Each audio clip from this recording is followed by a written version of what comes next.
Hello friends, I am Dr. Rupa Gupta. In today's video, I am going to explain the accounting cycle. What is accounting cycle? So इसके लिए हम सबसे पहले देखते हैं कि types of account. These are the types of account like personal account, real account, nominal account, valuation account. These accounts are depend on double entry system. For example, the rule of personal account: debit the receiver, credit the giver.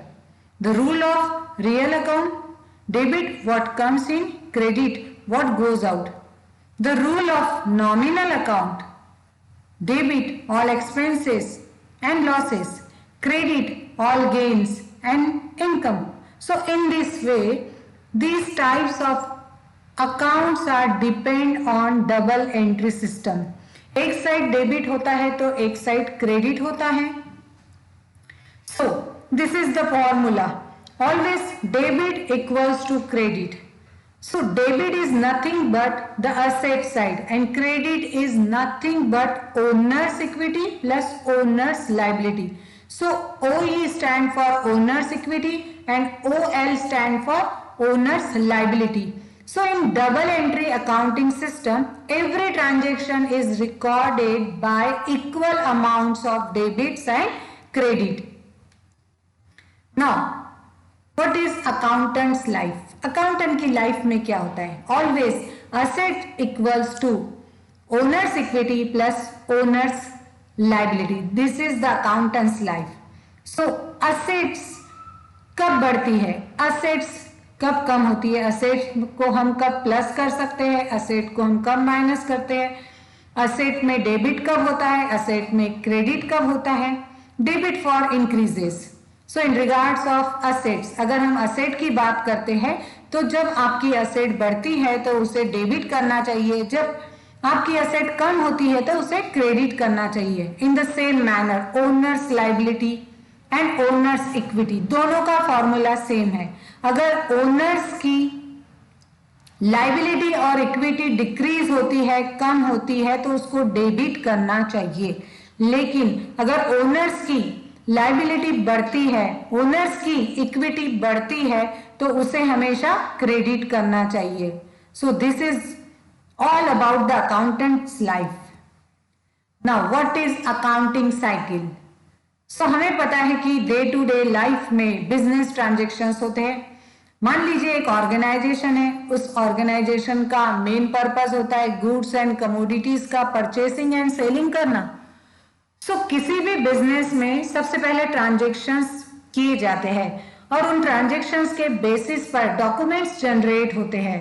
Therefore, the second step is transaction is recorded in document, that is voucher or receipts.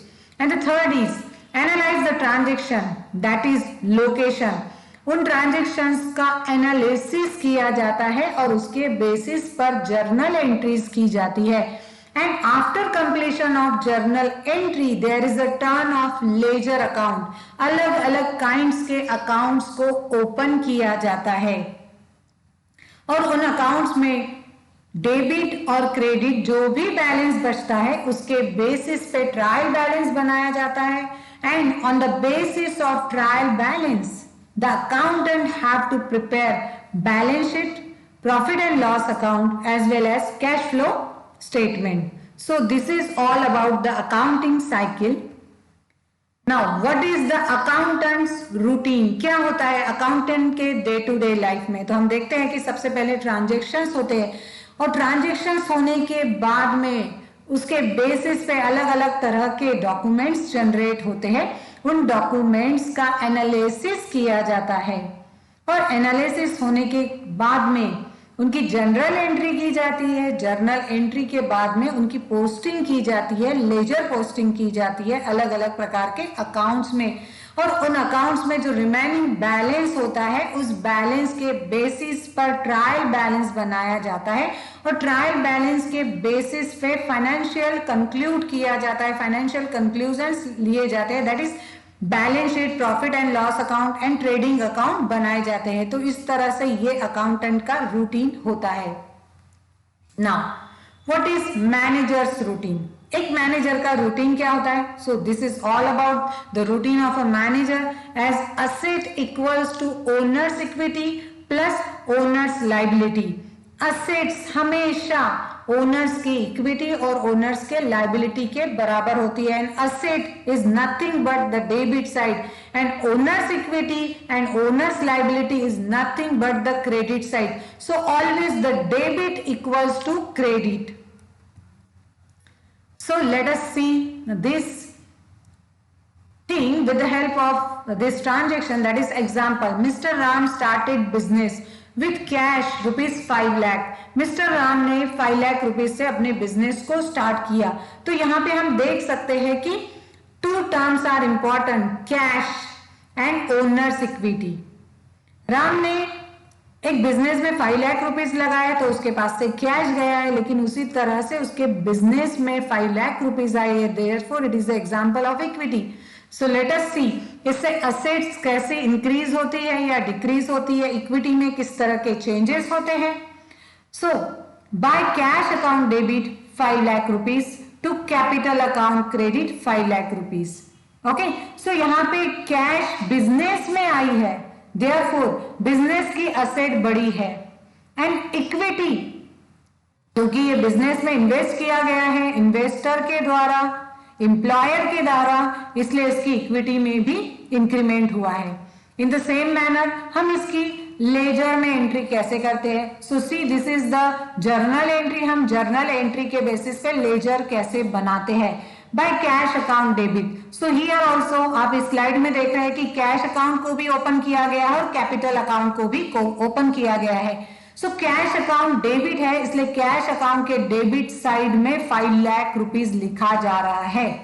उसी तरह से हम capital account देख रहे हैं, the other part is the capital account. So capital account के credit side में 5 lakh rupees लिखा जा रहा है। इस तरह से हम जर्नल एंट्री के बेसिस पे अकाउंट्स ओपन कर सकते हैं।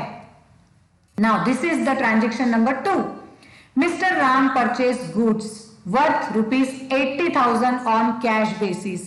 मिस्टर राम ने 80,000 रुपए की गुड्स परचेज की है नकदी में। सो यहाँ रिलेटेड अकाउंट्स है गुड्स और परचेज, और हमें पता है कि गुड्स एंड परचेज से are the example of asset, क्योंकि वो हमारे पास आ रहे हैं। और जब हम कोई चीज खरीदते हैं या परचेज करते हैं तो हमारे पास से कैश जाती है। So cash is also example of asset. So let us see कि इससे असेट पर क्या इंपैक्ट होता है, because purchase and cash both are the examples of asset. जैसे कि हमने कोई चीज खरीदी, परचेज की है, तो वो चीज हमारे पास आई है, and as per the rule what comes in debited. So purchase account debited, purchase करने से हमारी असेट बढ़ गई है, इसलिए इसको डेबिट किया गया है। लेकिन जब हम परचेज कर रहे हैं तो हमारे पास से 80,000 रुपीज जा रहा है, तो उसकी वजह से हमारी असेट्स भी कम हो रही है। Now this is the transaction number 3।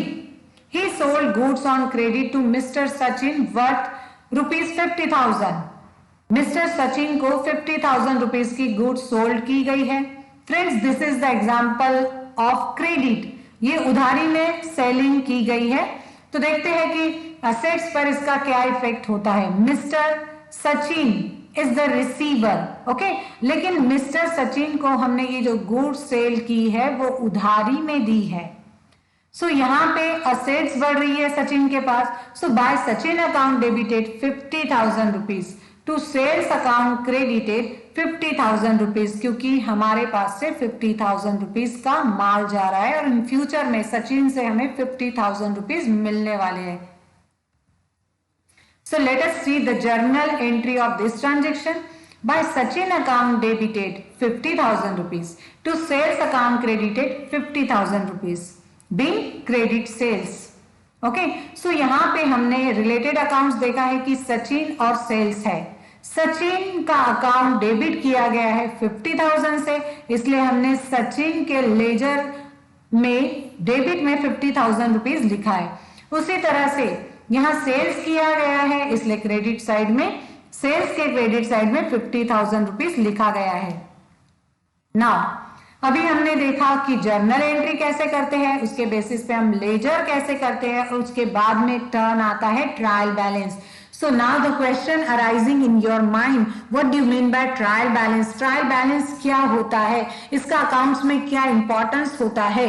So a trial balance is a list of all the accounts for a period to test that the debits agree with the credits. Trial balance accounts की ऐसी list होती है एक particular period में जो जिसमें debits हमेशा credits के इक्वल होना चाहिए। जैसे कि हमने देखा, अभी हमने लेजर अकाउंट्स ओपन किए थे, तो उस लेजर में जो भी डेबिट या क्रेडिट बैलेंस बचता है तो उसे ट्रायल बैलेंस में ट्रांसफर किया जाता है। So what is the objective of trial balance? Account and trial balance क्यों बनाता है, इसका मेन पर्पस क्या होता है? So the main purpose is to check arithmetical accuracy, mathematical accuracy, numbers को properly लिखा गया है यानी डेबिट का एंट्री डेबिट में एंट्री की गई है या नहीं प्रॉफिट प्रॉपर साइड में, या डेबिट की एंट्री को क्रेडिट में लिखा गया है, इस तरह की गलती ना हो, इसलिए अरिथमेटिकल एक्यूरेसी को चेक करने के लिए ट्रायल बैलेंस बनाया जाता है। In the same manner to detect and prevent fraud and errors, trial balance बनाने का मेन पर्पस होता है फ्रॉड और एरर्स को रोकना। इसी तरह से ट्रायल बैलेंस बनाने से हम इसके आधार पर फाइनेंशियल स्टेटमेंट्स बना सकते हैं, फाइनल अकाउंट बना सकते हैं। Therefore these are the core objective of trial balance.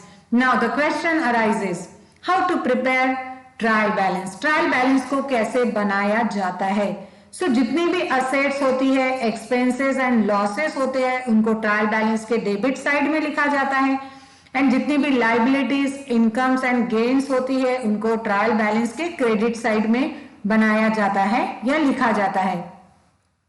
लेकिन इसी के साथ साथ ट्रायल बैलेंस की कुछ लिमिटेशंस होती है, कुछ सीमाएं होती है, ट्रायल बैलेंस में कुछ कमियां होती है। आइए उन्हीं कमियों का उल्लेख करते हैं। So a trial balance does not prove that all transactions have been recorded और that the ledger is correct. यहाँ पर हम 100% नहीं बोल सकते हैं कि जितने भी ट्रांजेक्शंस को हमने ट्रायल बैलेंस में लिखा है वो करेक्ट होंगे, उनमें किसी भी तरह की मिस्टेक्स हो सकती है। Second thing, numerous errors may exist even though the trial balance columns agree. कई बार होता है कि ट्रायल बैलेंस की डेबिट साइड और क्रेडिट साइड दोनों भी मैच हो जाता है, लेकिन यहां पर भी हम एश्योरेंस नहीं दे सकते हैं कि ट्रायल बैलेंस का जो परफॉर्मेंस है वो ओरिजिनली करेक्ट है। In the same manner the trial balance में बैलेंस इवन व्हेन, उसी तरह से ट्रायल बैलेंस, ये हम कुछ सिचुएशंस देख रहे हैं, इस कंडीशन में भी ट्रायल बैलेंस एक दूसरे से मैच करते हैं। ट्रायल बैलेंस में जो डेबिट एंड क्रेडिट साइड होता है उनका टोटल मैच करता है। So the first condition is a transaction is not generalized.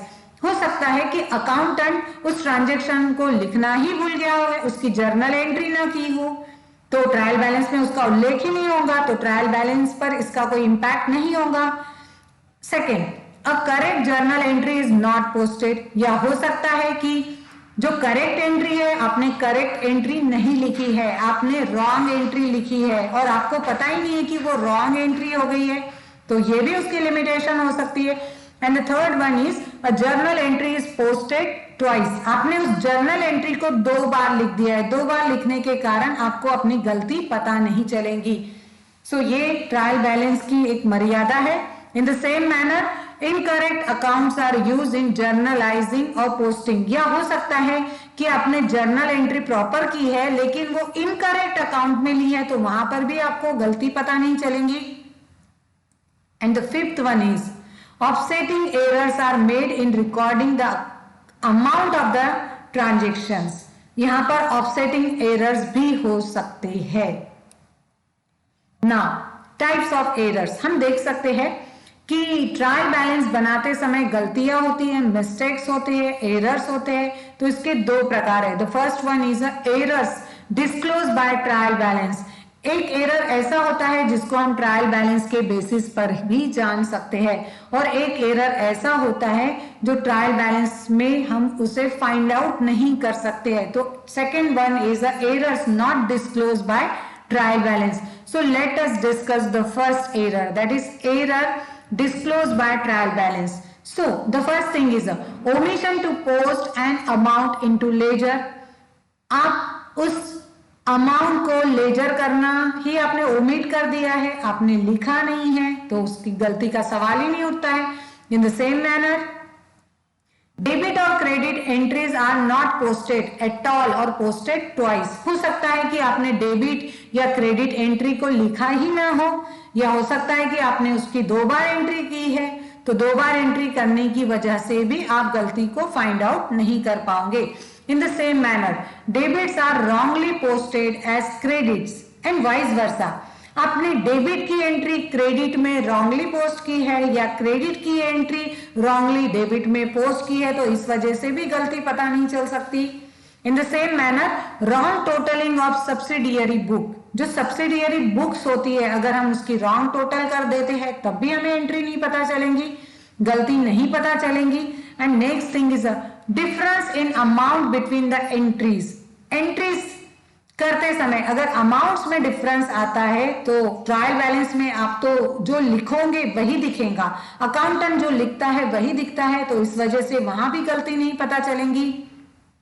And the next one is error in computation of an account balance. आप लेजर आपने open किया है, अकाउंट्स आपने ओपन किया है, लेकिन बैलेंस निकालते समय आपका बैलेंस ही गलत हो गया है, तो भी गलती पता नहीं चल सकती है। In the same manner omission of account balance, account का बैलेंस ही ओमिट हो गया है, आपने लिखा नहीं है। And next one is balance of an account wrongly recorded in the trial balance. आपने ट्रायल बैलेंस में ही रॉन्ग एंट्री कर दी है। In the same manner errors in extraction of the trial balance, trial balance को extract करते समय ही आपकी गलती हो गई है। तो ये ऐसे पॉइंट्स है, ऐसे आइटम्स है जिसमें हम एरर्स को डिस्क्लोज कर सकते हैं ट्रायल बैलेंस के बेसिस पर। Now errors which are not disclose by the trial balance, ये एरर्स ऐसे होते हैं जिनको हम ट्रायल बैलेंस में डिस्क्लोज ओपन नहीं कर सकते, फाइंड आउट नहीं कर सकते। And these are the examples of such type of error. Errors of omission, आपने एंट्री ही नहीं की। एरर्स ऑफ प्रिंसिपल, आप golden rule of accounting, debit and credit के जितने भी रूल्स है अगर आपने उसमें ही गलती कर दी है। कॉम्पनसेटिंग एरर, आपने डेबिट साइड में लिखना था लेकिन आपने क्रेडिट साइड में लिख दिया, तो आप अगर उसको कॉम्पनसेट कर देते हो, वाइस वर्सा कर देते हो, अगेन डेबिट में लिखना था क्रेडिट में लिख दिया, तो आप क्या करोगे, डबल अमाउंट से उसको कॉम्पनसेट कर सकते हो। Recording wrong amount in the books of original entry, आपने ओरिजिनल एंट्री को ही रॉन्ग अमाउंट से कर दिया, तो इस वजह से भी गलती नहीं पता चल सकती है। In the same way recording both aspect of transaction more than once in the books of account, आपने रिकॉर्डिंग करते समय दोनों भी एस्पेक्ट्स को क्या किया है, लिख दिया है। More than once in the books of account, एक से ज्यादा बार लिख दिया है, तब यह गलती नहीं पता चल सकती है। In the same way errors in recording a transaction on the correct side of wrong account, आपने रॉन्ग अकाउंट में लिखा लेकिन उस रॉन्ग अकाउंट में लिखते समय आपने उसकी करेक्ट साइड में लिखा, तब हम ट्रायल बैलेंस में जो गलतियां हो जाती है उन एरर्स को फाइंड आउट करना बहुत ही मुश्किल हो जाता है ना। लेकिन हम इन एरर्स को फाइंड आउट कर सकते हैं। सो this is all about locating errors. So there are some steps are given here. So the first step is check the addition of the debit and credit column by adding these columns in the opposite direction, that is from bottom to top or from top to bottom. तो सबसे पहले आपको क्या करना है, debit और credit columns की total करना है अपोजिट डायरेक्शन में, bottom to top and top to bottom. Second step में हम क्या करते हैं, if the errors remain undetected divide the exact difference by 9। अगर उसके बावजूद भी अगर हमें गलती पता नहीं चलती है तो जो डिफरेंस आता है उसको हम एग्जैक्टली 9 से डिवाइड करते हैं। If it is totally divisible by 9, this will mean that there is either a transposition error or a slide error. अगर उसके बावजूद भी नहीं पता चलता है, उसके बावजूद भी अगर एरर रहते हैं तो वो स्लाइड एरर होता है, माइन्यूट एरर होता है. नेक्स्ट द थर्ड स्टेप, इसके बाद हमने क्या करना चाहिए? सो इसके बाद जो डिफरेंस आता है उसको हम 2 से डिवाइड करते हैं. So divide the difference by 2 and scan the columns for an identical amount. जो भी अमाउंट आइडेंटिटी होती है उसको स्कैन करना है, उसको जानना है, उसको समझना है. If a debit balance is entered in the credit column or the credit balance is entered in the debit column, it would cause a difference of double of its amount in the trial balance. तो ऐसी condition में क्या हो सकता है? अगर आप debit के बैलेंस को क्रेडिट में लिखते हो या क्रेडिट के बैलेंस को डेबिट साइड में लिखते हो तो उसकी वजह से वो जो अमाउंट होता है, डिफरेंस होता है, वो डबल हो जाता है. Step number 4, check from the ledger if any account shows a balance equal to the difference of the trial balance. हमको चेक करना है ऐसा लेजर, ऐसा अकाउंट चेक करना है जिसका बैलेंस ट्रायल बैलेंस में डबल दिख रहा है. तो उसकी वजह से हम ट्रायल बैलेंस की इस एरर को इजीली फाइंड आउट कर सकते हैं. Step number 5, recheck the opening balances of all the accounts from the last previous balance sheet. फिर से हमें क्या करना है? अपने अकाउंट्स को ओपन करना है, अकाउंट्स को देखना है, उस अकाउंट्स के बैलेंसेस को चेक करना है पिछली बैलेंस शीट के बेसिस पर या उसके आधार पर. Step number 6, recheck the amount in the trial balance with the balances in ledger. फिर से हम क्या करेंगे? ट्रायल बैलेंस की अमाउंट को अकाउंट से या लेजर अकाउंट के बैलेंसेस से मैच करेंगे. Make sure that all the balances have been placed in the correct column of the trial balance. और वहां पे हम देखेंगे कि अगर ट्रायल बैलेंस में डेबिट साइड में कोई डिफरेंस लिखना चाहिए तो उसे डेबिट साइड में लिखा गया है क्या. तो इस तरह से हम स्टेप नंबर 6 में एक्शन ले सकते हैं. In the same way step number 7, recompute the balances of each ledger account. इसके बावजूद भी अगर गलती नहीं पता चल रही है तो हम क्या करते हैं? हम हर अकाउंट का बैलेंसिंग फिर से करते हैं, फिर से उसका कैलकुलेशन करते हैं, फिर से डिफरेंस फाइंड आउट करते हैं. And step number 8, if the errors remain undetected, check the postings from the journal and other books of original entry to the ledger accounts. Put tick marks with a colored pencil in the journal and in the ledger after checking each figure.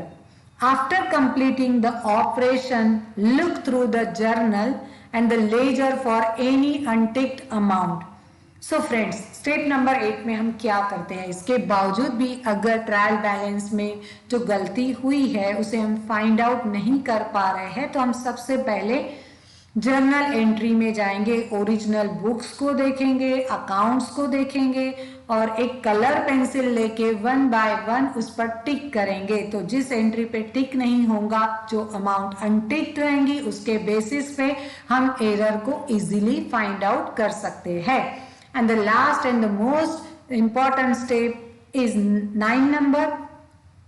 If the errors still remain undetected, repeat the above steps with the help of other members of the staff who are not in charge of maintaining the books of account. और जो हमने step number 8 में जो actions ली है, अगर उसके बावजूद भी गलती नहीं पता चलती है तो हम हमारे डिपार्टमेंट के ऐसे पर्सन को लेंगे जिसका अकाउंटिंग से कोई कंसर्न नहीं है और उससे चेक करवाएंगे. और उसके बावजूद भी अगर गलती रहती है तो उसके लिए हम बनाते हैं suspense account. So this is all about suspense account. So if it is not possible to locate the errors in spite of the above steps, the difference of the trial balance is transferred temporarily to an account known as the suspense account. तो अभी हमने देखा कि हम trial balance में जो mistakes होती है उसको 9 तरीके से फाइंड आउट कर सकते हैं, लेकिन अगर वो 9 मेथड से भी फाइंड आउट करने के बावजूद अगर हमें मिस्टेक नहीं पता चल रही है, उसके बावजूद भी अगर डिफरेंस आता है, तो ऐसे डिफरेंस को हम सस्पेंस अकाउंट में ट्रांसफर करते हैं और इसे ही हम सस्पेंस अकाउंट कहते हैं। After transferring the difference the trial balance can thus be totalled up and balance. उसके आधार पे जो भी डिफरेंस आएगा, ऑब्वियस है कि हमने सस्पेंस अकाउंट में ओरिजिनल उस अमाउंट को लिख दिया है, तो अब डिफरेंस आने का सवाल ही नहीं होता है। And afterwards when the errors have been located they can be rectified through the suspense account. और उसके बाद अगर एरर पता चलता है तो हम सस्पेंस अकाउंट की जगह उसको लिख देते हैं।